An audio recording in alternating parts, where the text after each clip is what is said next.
शादी भी 17 साल में ही हो गई थी। इस समय वे अपनी पढ़ाई पूरी कर रहे थे। बाबा साहेब के पिता का निधन हो गया और बाबा साहेब बर्बाद हो गए। वे बड़ौदा के महाराजा के यहाँ नौकरी करते थे। उनकी इस नौकरी के पक्ष में उनके पिता कभी नहीं थे, लेकिन बाबा साहब का करार था, इसलिए उन्होंने यह नौकरी की थी। इस नौकरी की कहानी इस वीडियो में आगे है। बाबा साहेब के पिता साल 1913 में बीमार हो गए और उन्होंने अपने बेटे बाबा साहब को टेलीग्राम लिखा और वे लौट आए, लेकिन पिता के लिए ही सूरत स्टेशन पर मिठाई लेने उतरे और उनकी ट्रेन छूट गई।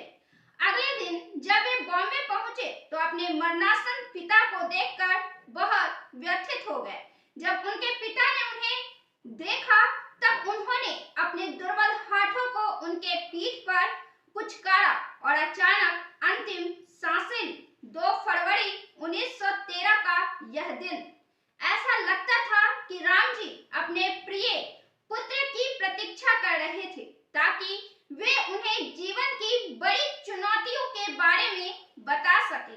अब अंबेडकर बर्बाद हो चुके थे। सांत्वना का कोई भी शब्द उन्हें शांति नहीं पहुंचा सकता था। पिता की मृत्यु उनके लिए एक सदमा था। अपने पुत्र के शिक्षा के लिए बाबा साहेब के पिता रामजी ने सब कुछ कुर्बान कर दिया था, कर्ज तक ले रखा था। प्रत्येक व्यक्ति के जीवन में समय महत्वपूर्ण भूमिका अदा करता है। बाबा साहेब के इस क्षण की जिंदगी पर उनके जीवनीकार कौशल के गोयल लिखते हैं कि मानव के जीवन में परिस्थितियां अहम भूमिका अदा करती हैं। यदि भीमराव के पिता गंभीर रूप से बीमार नहीं होते तो भीमराव बड़ौदा कभी नहीं छोड़ते। यह चिंतन का विषय है। यह संभावना है कि वे बड़ौदा स्टेट की नौकरी करते रहते और धीरे धीरे कार्यालय का सर्वोच्च पद जैसे कि स्टेट के प्रधानमंत्री का पद प्राप्त कर लेते। उन दिनों किसी अस्पृश्य हेतु इस पद को प्राप्त करने के सपने देखना भी दुभर था, परंतु बाबा साहेब ने अपने देश हेतु बहुत ही महत्वपूर्ण भूमिका अदा की है जो उनकी नियति थी और इस प्रकार उन्होंने अपने लोगों के दिलो दिमाग पर अमिट छाप छोड़ी। स्नातक के उपरांत अंबेडकर को करार के मुताबिक बड़ौदा जाकर महाराजा के यहाँ सेवा करनी थी। अंबेडकर के पिता अंबेडकर के इस निर्णय के पक्ष में नहीं थे। वे चाहते थे कि अंबेडकर सरकारी नौकरी करे और स्वतंत्र जीवन जिए। स्वतंत्रता को पसंद करने वाले उनके पिता यह नहीं चाहते थे कि उनका बेटा किसी की जी हुजूरी करे, परंतु बाबा साहब को करार का सम्मान करना था। बड़ौदा स्टेट फोर्स में अंबेडकर की नियुक्ति लेफ्टिनेंट के पद पर हो गई। अंबेडकर के पास कोई विकल्प नहीं था, अपितु इस पद को उन्होंने स्वीकार किया और पूरा लगन से अपनी ड्यूटी करनी शुरू कर दी। लेकिन उनके इस कदम पर उनके जीवनीकार कीर का यह मानना है कि यह निर्णय बाबा साहब का काफी चालाकीपूर्ण रहा होगा, क्योंकि भीमराव को यह भली भांति ज्ञात था कि ब्रिटिश इंडिया में सरकारी कर्मचारी के रूप में सुचारू रूप से कार्य करना असहनीय स्थिति होगी, क्योंकि ज्यादातर कार्यालयों में रूढ़िवादी उच्च श्रेणी के हिंदू लोग कार्यरत थे। मैट्रिक 17 साल में अंबेडकर ने की थी। उसके बाद उनकी शादी हो गई थी और इसके बाद उन्होंने इंटर में नामांकन करवाया था।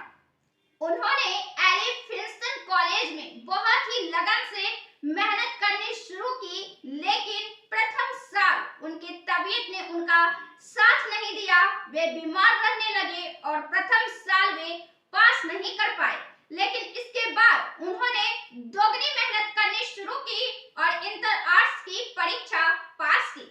लेकिन इसके बाद उनके पिता के पास पैसे नहीं थे कि वे उनको आगे पढ़ा सके, लेकिन उनके पिता अपने पुत्र को पढ़ाने की इच्छा रखते थे।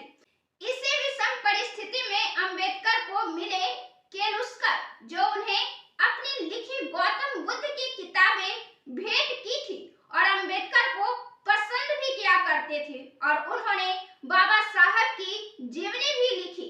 उन्होंने ही उनकी सहायता करने का निर्णय लिया। संजोग से उस समय ही बड़ौदा के महाराजा सयाजीराव गायकवाड़ के पास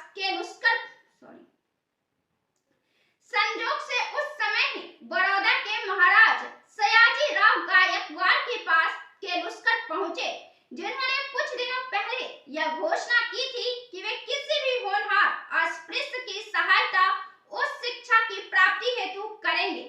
जब अंबेडकर महाराजा से मिलने गए तब महाराजा ने उनसे कुछ सवाल पूछे और उनके उत्तर से संतुष्ट होकर महाराजा ने 25 रुपये प्रति माह की छात्रवृत्ति की मंजूरी प्रदान की।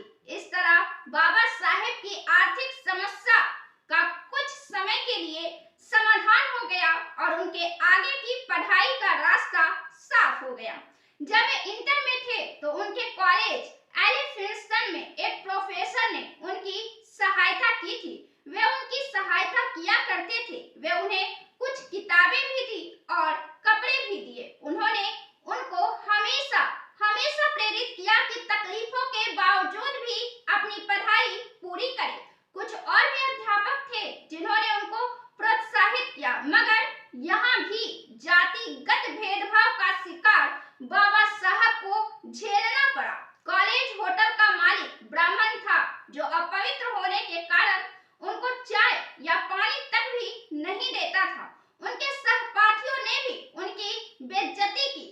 जब भी बाबा साहब का इस घटना से सामना होता वे बेचैन हो जाते थे, परंतु अपने लक्ष्य को पाने हेतु वे दृढ़ निश्चयी थे। इस वजह से उन्होंने अपनी पढ़ाई पर ध्यान दिया। धनंजय कीर, जो उनके जीवनीकार हैं, लिखते हैं कि यूं तो वे परीक्षा पास करने के उद्देश्य से ही पढ़ रहे थे, लेकिन पठन उनके जीवन की महानतम खुशी थी। इसने जीवन को एक उद्देश्य दिया। उनका उद्देश्य था कि वे ज्ञान